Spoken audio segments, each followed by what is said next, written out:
saat ku berteduh, ku untai doaku. Mari kita berdoa. Kami bersyukur kepadamu Tuhan, karena Engkau begitu sangat baik buat kami, memberikan kekuatan, kesempatan untuk kami kembali belajar firman-Mu, supaya kami lebih mengenal pribadi-Mu, mengenal rencana-Mu, mengenal kehendak-Mu, mengenal jalan-jalan-Mu. Karena berbahagialah orang yang mengenal dan lebih dikenal oleh Tuhan. Itulah sebabnya kami mau bertekun dan setia belajar firman Tuhan. Mohon pimpinan dan penyertaan Roh Kudus. Dalam nama Tuhan Yesus kami berdoa. Amin.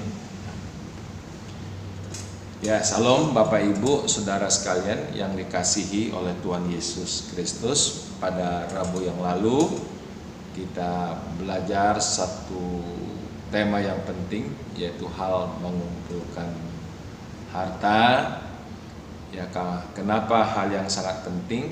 Ya, karena harta ini itu memberikan satu pengaruh dan terus bersinggungan ya dengan hidup kita sebagai manusia. Nah, waktu itu kita sudah belajar ada kelompok orang mempunyai pandangan yang sangat obsesif dalam mengumpulkan harta, tetapi sebagian kelompok orang mempunyai pandangan sangat proporsional, artinya dia melihat harta benda sebagaimana wajarnya, sebagaimana mestinya. Nah, pada hari ini kita akan melanjut dengan nilai harta bendawi. Jadi kita sudah belajar dari minggu yang lalu, kelanjutan hari ini kita akan bisa memberikan ya poin-poin mengenai satu nilai dari harta bendawi yang kita kumpulkan itu. Ini sangat penting ya, supaya kita jangan sampai berdosa terhadap sebenarnya itu berkat yang Tuhan berikan. Biarlah kiranya berkat yang Tuhan karuniakan betul-betul adalah berkat dan menjadi berkat. Jangan sampai berkat bendawi berubah menjadi satu kutuk dan bahkan bisa menjadi sebuah kebinasaan.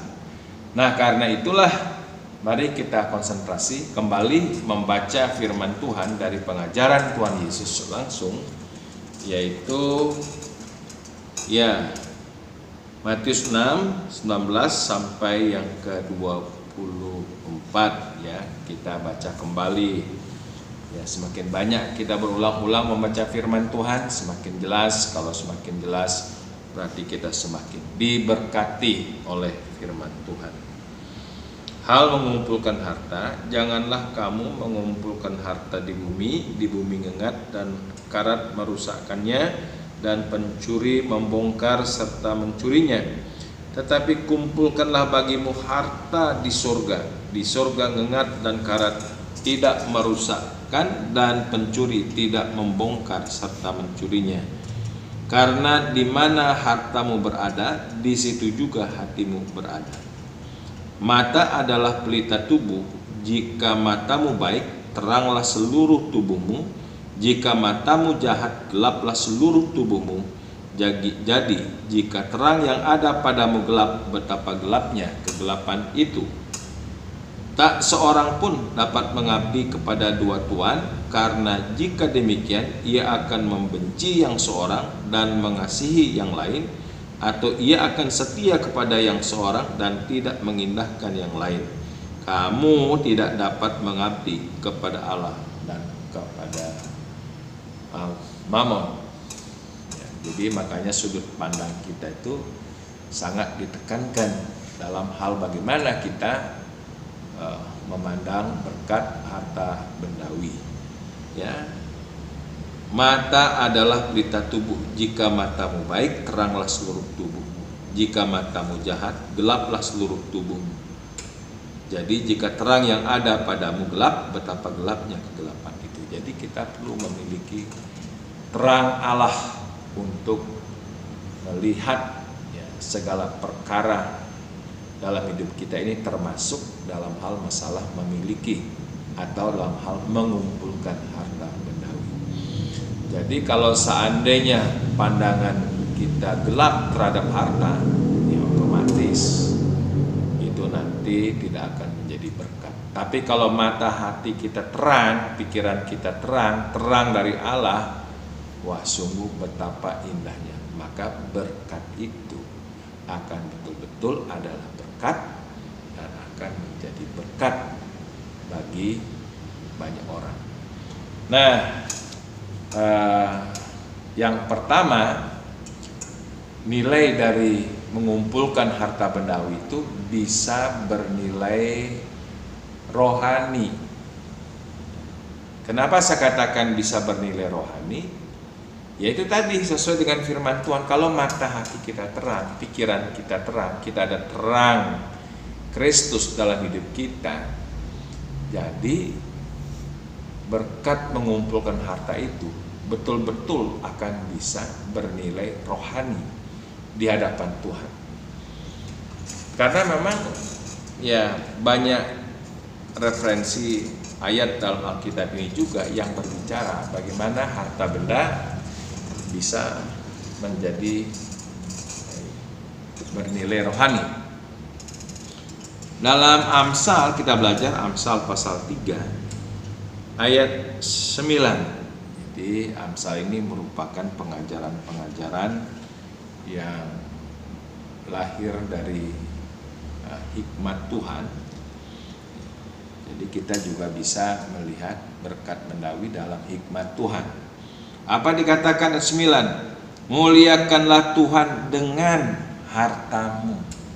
Jadi kita memuliakan Tuhan bukan hanya dengan urusan pujian atau kita berdoa, bersekutu, tetapi muliakanlah Tuhan dengan hartamu dan dengan hasil pertama dari segala penghasilanmu.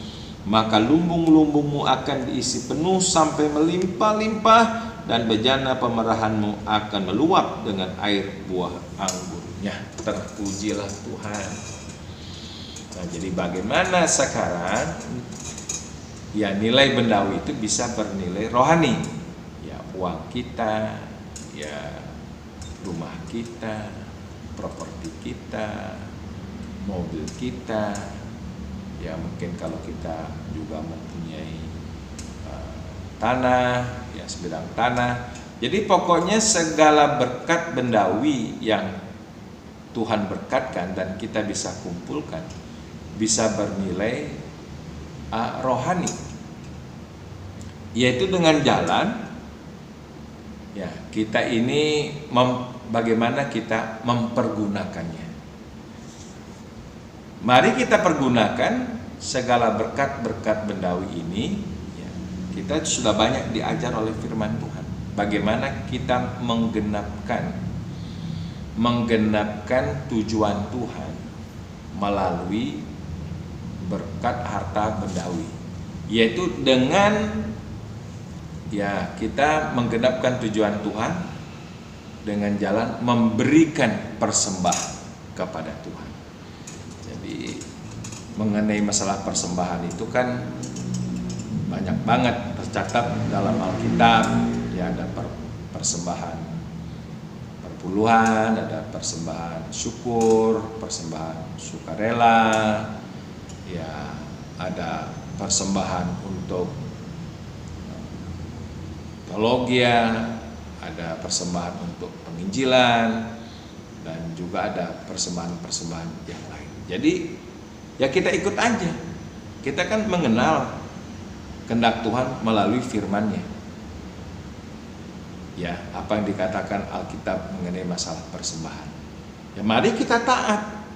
Nah, termasuk Tuhan memberkatkan dengan berkat harta bendawi yang kita ya dengan kerja keras yang kita perjuangkan, ya melalui juga segala kemampuan yang Tuhan beri, kekuatan yang Tuhan beri, dan kita boleh bekerja dan terus mendapatkan berkat yang dari Tuhan.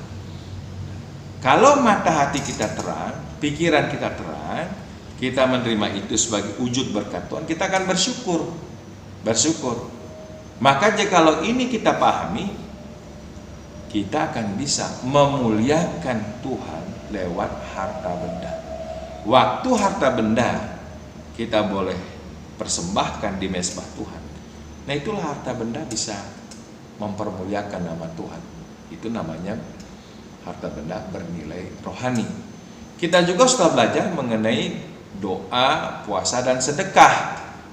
Nah, lewat juga persembahan sedekah, walaupun nampaknya sedekah, tetapi kalau kita lakukan itu dalam hati yang terang dengan firman Tuhan, ya, dan kita lakukan itu dengan segenap hati, dengan penuh kasih, melihat saudara sesama kita, dan kita bisa menyisihkan, mengulurkan tangan, memberikan persembahan sedekah, itu nilainya sangat besar di hadapan Tuhan. Karena memang Tuhan berkata, apa yang kamu lakukan untuk saudaraku yang paling kecil dan yang terhina, engkau lakukan untuk aku. Jadi posisi persembahan sedekah itu walaupun nampaknya sedekah, tapi sangat penting di mata Tuhan. Nah, jadi mungkin tidak seberapa, tetapi itu akan bisa bernilai rohani. Mungkin sekian rupiah, sekian ribu rupiah, sekian puluh ribu rupiah, ratus ribu rupiah, ya sekian ya juta rupiah.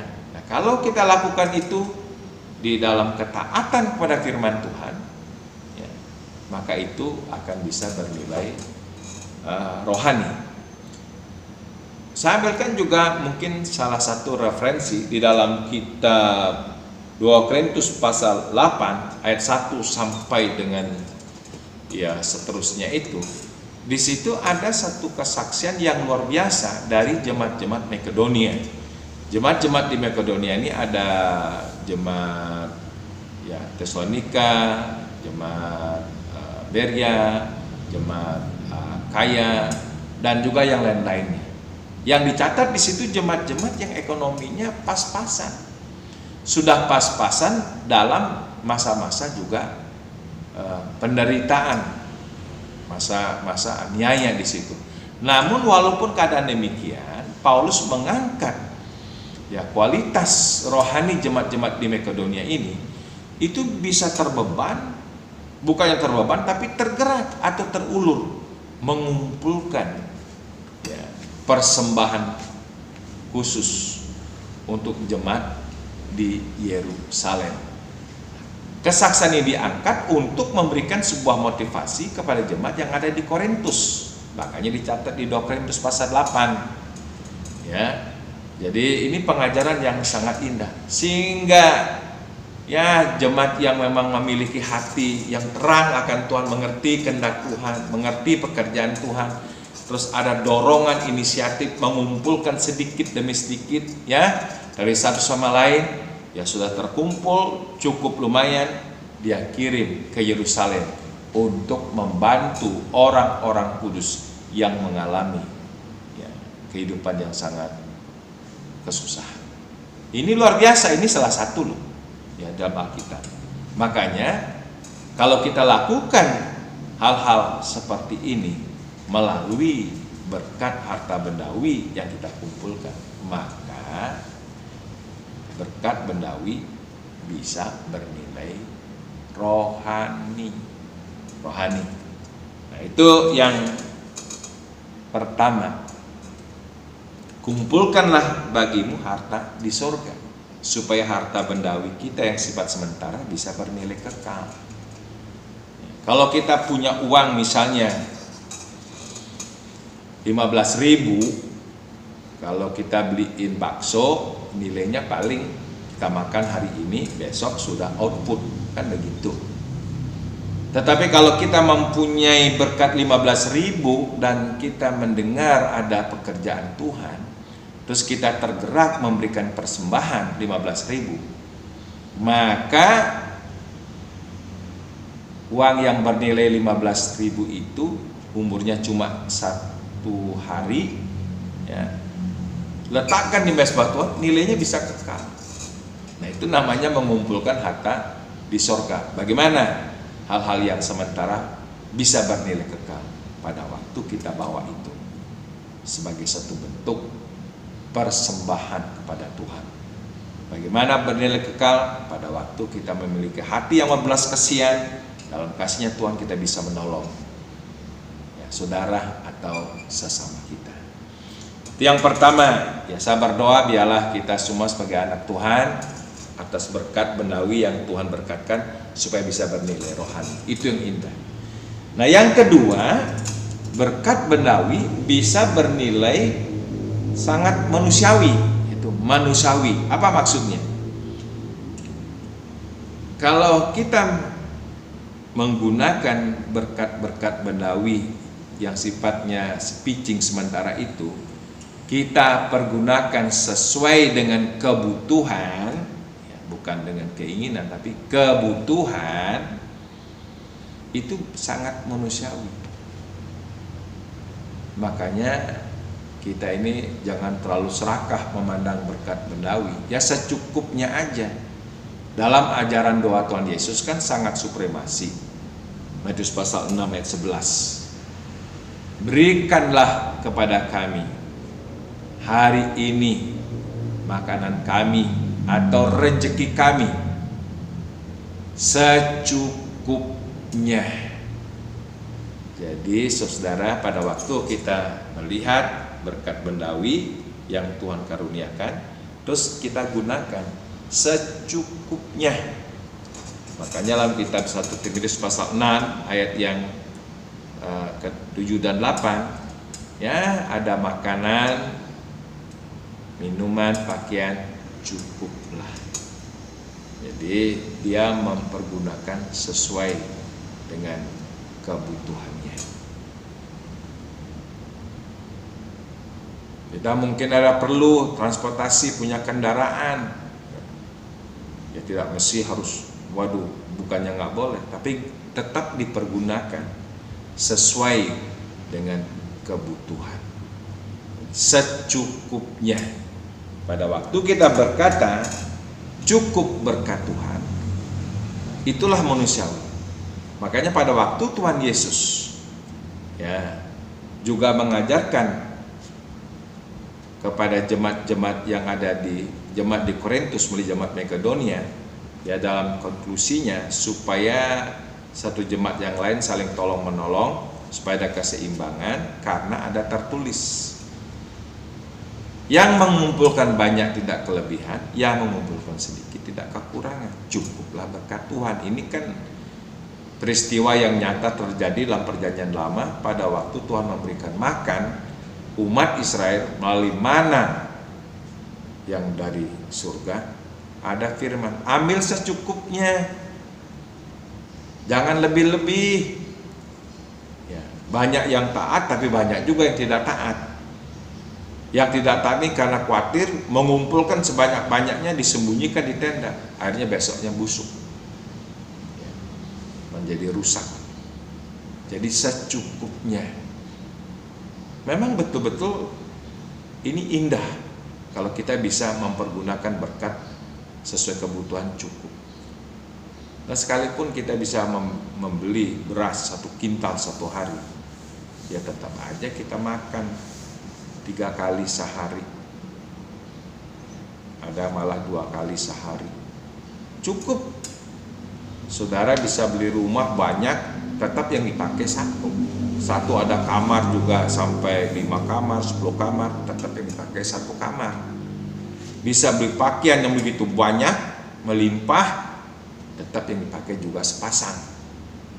Ya, pakai sepatu sepasang, sekalipun bisa beli sepatu berpasang-pasang, puluhan pasang, ribuan pasang, tetap yang dipakai sepasang. Secukupnya. Nah, jadi kalau kita memandang berkat bendawi ini, kita pergunakan sesuai kebutuhan dan kita berkata cukup. Nah, di situ berkat harta bendawi bernilai manusiawi. Yang ketiga, jangan sampai ya, yang ketiga ini, bahwa berkat bendawi bisa bernilai duniawi. Ini ngeri kalau seandainya berkat bendawi sebagai berkat Tuhan terus berubah menjadi nilai duniawi. Apakah bisa? Oh, banyak, sangat banyak faktanya. Bagaimana berkat bendawi itu bisa menjadi duniawi? Ya tergantung, ya lagi perspektif pandangnya. Kalau kita obsesif, ya kita dibutakan oleh harta benda, kita dibutakan oleh uang, nah itu nanti bisa bernilai duniawi. Terus bagaimana cara kita menggunakannya? Kan banyak orang salah memandang, akhirnya salah menggunakan.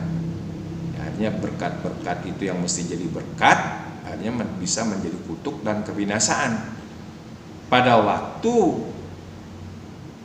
berkat harta bendawi ini kita pergunakan dengan keinginan, yaitu keinginan daging, dipergunakan untuk misalnya mencari pemuasan untuk keinginan daging lewat perjudian. Sekarang orang banyak kemasukan roh judi. Kalau orang sudah kerasukan dan kerasukan roh judi, ini ngeri. Terlalu banyak fakta kejadian terjadi lewat judi ini. Yang dikumpulkan juga bisa habis kalau orang sudah gelap mata pikirannya, gelap mata hatinya. Yang ada pun akan bisa terjual. Ada banyak macam judi di tengah-tengah masyarakat. Yang paling ngetren sekarang kan judi online tuh. Banyak orang akhirnya kelibet utang karena judi online ini. Tapi orang tuh penasaran. Jadi kalau orang sudah kemasukan roh judi, keranjingan judi, itu segala berkat bendawi akan bernilai duniawi. Terus berkat bendawi kalau dipergunakan misalnya untuk urusan penikmatan hidup ini, ya, misalnya di bidang pornografi atau bidang seks, ini kan sangat komersial, itu nggak usah dijelaskan. Pada waktu kita diberkati, terus kita berpetualang di dalam penikmatan urusan seks, maka berkat bendawi itu menjadi duniawi, hanya sekedar untuk pemuas keinginan daging. Makanya kalau kita pergunakan berkat bendawi ini memenuhi keinginan-keinginan daging, apa yang kamu tabur, itu juga yang kamu tuai. Pada waktu kita menabur di dalam keinginan daging lewat segala berkat-berkat bendawi ini, nah itu akan menjadi satu kebinasaan. Orang yang menabur dalam daging menuai kebinasaan. Yang menuai dalam roh akan menuai hidup yang kekal. Saya bacakan beberapa referensi ayat firman Tuhan, di mana pada waktu mata pikiran kita gelap dan kita mempergunakan harta bendawi itu untuk pemenuhan keinginan daging di dalam keberdosaan, ya, mungkin di bidang judi, petualangan penikmatan kehidupan ini, keinginan mata, keinginan telinga, keinginan semuanya, itu akan menuai kepada kebinasaan. Di mana ayatnya? Saya bacakan di dalam kitab 1 Yohanes pasal yang kedua, ayat yang ke-15 sampai dengan yang ke-17. Ini berbicara tentang berkat harta bendawi bernilai duniawi, pasti akan menuju kepada kehancuran dan kebinasaan. 1 Yohanes 2 ayat 15 sampai 17 kita dengar, "Janganlah kamu mengasihi dunia dan apa yang ada di dalamnya. Jikalau orang mengasihi dunia, maka kasih akan Bapa tidak ada dalam orang itu. Sebab semua yang ada dalam dunia, yaitu keinginan daging. Itu keinginan daging. Apa itu keinginan daging? Dan keinginan mata serta keangkuhan hidup bukanlah berasal dari Bapa, melainkan dari dunia. Dan dunia ini sedang lenyap dengan keinginannya, tetapi orang yang melakukan kehendak Allah tetap hidup selama-lamanya. Dunia ini sedang lenyap dengan keinginannya. Jadi pada waktu berkat bendawi itu kita gunakan memuaskan keinginan mata, ya, nggak pernah puas-puasnya, segala macam, keliling dunia, lupa Tuhan, lupa ibadah, yang dimana ada tempat baru kita pergi. Nah, itu keinginan mata, keinginan telinga, keinginan ya hawa nafsu, semuanya itu semua yang kita pergunakan untuk itu, harta bendawi bisa bernilai duniawi. Dan yang ketiga ini akibatnya adalah segala keinginan daging dunia ini sedang menuju kepada kebinasaan. Kita belajar ada 3 nilai dari harta bendawi. Pertama, dia bisa bernilai rohani, ini kita doakan. Yang kedua, dalam sifat kesementaraan dia bisa bernilai manusiawi, itu sesuai dengan kebutuhan. Yang ketiga, bisa bernilai duniawi yang berakhir pada kebinasaan kalau kita pergunakan untuk pemuasan kehidupan keinginan daging di dalam dosa. Mari kita renungkan ini supaya kita bisa bijak, berhikmat dari Tuhan, mempergunakan segala berkat bendawi yang memberkatkan, bisa bernilai rohani dan bernilai manusiawi. Mari kita berdoa. Bapa kami di surga, terima kasih untuk pengajaran firman, supaya kiranya lewat firman Tuhan kami disingkapkan, dibukakan, sehingga padanya kami bisa bersyukur jikalau kami diberikan kekuatan, kesehatan, kemampuan untuk bisa bekerja dan diberkati dan mengumpulkan harta benda yang semuanya bisa kami pergunakan untuk mempermuliakan nama Tuhan sehingga bernilai rohani, dan kami bisa pergunakan untuk kebutuhan kami secukupnya bernilai manusiawi. Hindari kami Tuhan dan jauhkan kami supaya kami jangan mempergunakan berkat bendawi secara duniawi, supaya kami jangan binasa. Dalam nama Yesus kami berdoa. Amin.